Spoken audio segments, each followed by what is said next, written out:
They tell you if you sign up for the retirement, by the time you get 30 years in, you're going to have $1 million if you say such and such. I don't know anyone over there that has $1 million. Money is being siphoned out every year. It's like having a leaking bucket. And the chances of ending up behind the 8 ball are very large.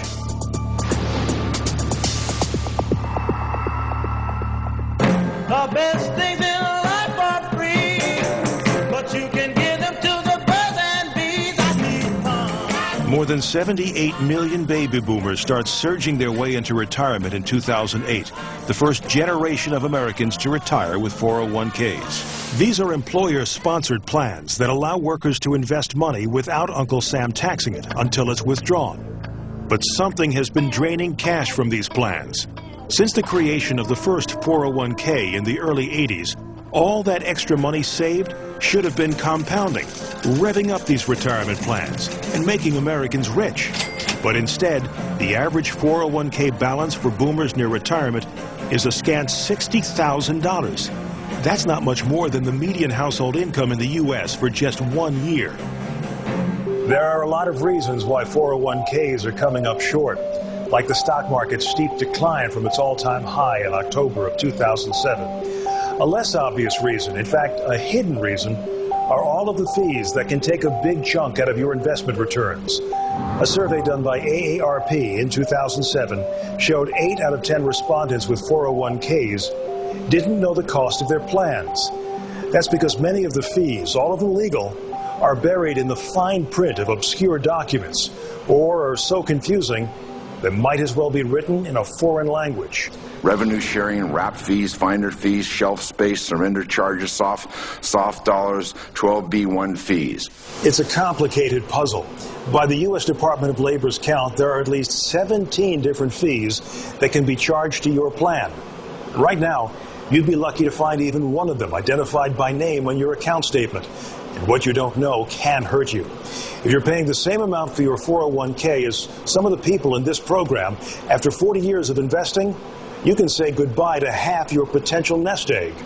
We're going to show you where to find some of these hidden fees, who's charging them, and how it's being done without you knowing it. I knew there were just a ton more fees behind there somewhere, and we just had to find them.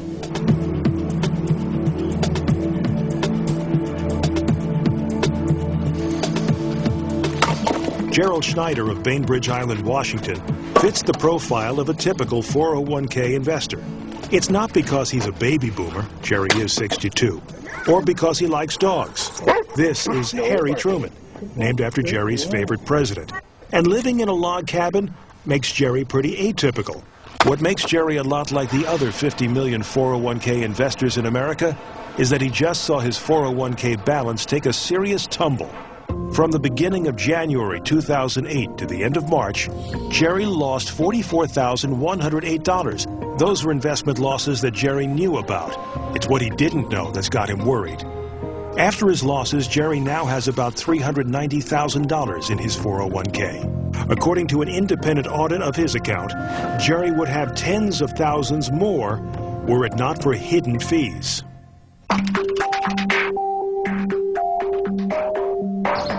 Jerry called his bosses at the Portland-based engineering firm, Elcon Associates, and demanded to know where all the extra fees were coming from. I said, what kind of crap is this? And they said, well, we got what we got this. I said, well, it's got to come from somewhere. Let's find out where it is. Well, Matt found out. Matt is Matt Hutchison, a nationally recognized retirement plan expert who in 2007 testified to Congress about hidden fees. When we buy bread, we know exactly how much it costs. $1 buys $1 worth of bread. However, when it comes to 401k plans, the sticker price is advertised at 50 cents, yet the actual cost may be closer to $3. Hutchison does occasional audits for the U.S. Department of Labor, the federal agency that regulates retirement plans. So Bloomberg News asked him to review Jerry Schneider's account. In February 2007, Jerry received this memo from Elcon, informing him that the company running Elcon's plan, John Hancock Financial Services, charged annual fees amounting to 0.1% of the assets in his portfolio, or about $404. That's not what Matt Hutchison found. Jerry, it appears that you're paying approximately, based on our findings, over 3,000% more than what you believed you were paying. And over a substantial period of time, 20+ years, that has the effect of eroding your account balance and ultimately your benefits by 40 to 60%. So Jerry's fees were really around 3.6%, and that hurt. Instead of paying $404 for his plan in 2007, he really forked over more than $14,500. Elcon Vice President Ken Pham, the company's 401k trustee, says he didn't mean to mislead anyone.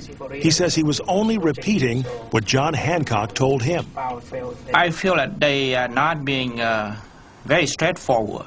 Let's put it that way. Jerry feel that he was cheated. John Hancock declined to appear on camera for this program.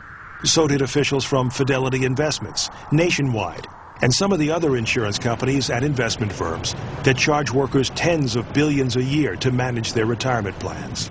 To put this all in perspective, Jerry's 3.6% is a lot more than people ought to be paying, according to Ted Benna, the man credited with inventing the 401k back in the 80s. Benna says for most 401ks, the annual cost of the services provided, plus a fair profit margin, should add up to a ballpark average of about 1% of your total investments if you participate in a big plan. Plans that have assets of probably 10 million and up, that's a good benchmark. When you go down to the smaller employer level, you probably should ratchet that up to maybe 1.5%, as a point where you might send off alarm bells. Over time, fees amounting to just 2% can devour half your retirement savings. That's according to Burt Malkiel, Princeton economics professor, author of the bestseller A Random Walk Down Wall Street, and a scholar who has spent decades analyzing the impact of fees on investments.